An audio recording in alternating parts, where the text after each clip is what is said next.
Nakakainggit yung mga tao na sobrang babaw lang ng kaligayahan nila. Alam ko marami kang kakilala, nasa paligid mo, nasa trabaho mo, napapansin mo sa kanila na sobrang babaw lang ng kaligayahan nila. Parang hindi na nila kailangan ng sobrang laki na source ng happiness nila. Yung happiness nila nandun sa sobrang liit na bagay. Nakakwenta-kwentang bagay na nagpapasaya sa kanila, nagbibigay saya sa kanila, happiness. Parang curious ka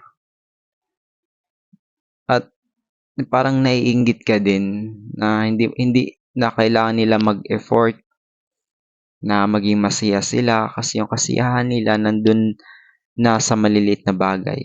At gusto gusto ko rin maging ano yun, maging part ng character ko na gusto ko maging grateful sa mga maliliit na bagay, i-appreciate yung mga maliliit na bagay, at maging masaya sa maliliit na bagay. Kasi kapag naging masaya ka, naging kontento ka sa maliliit na bagay, ganun din sa malalaking bagay.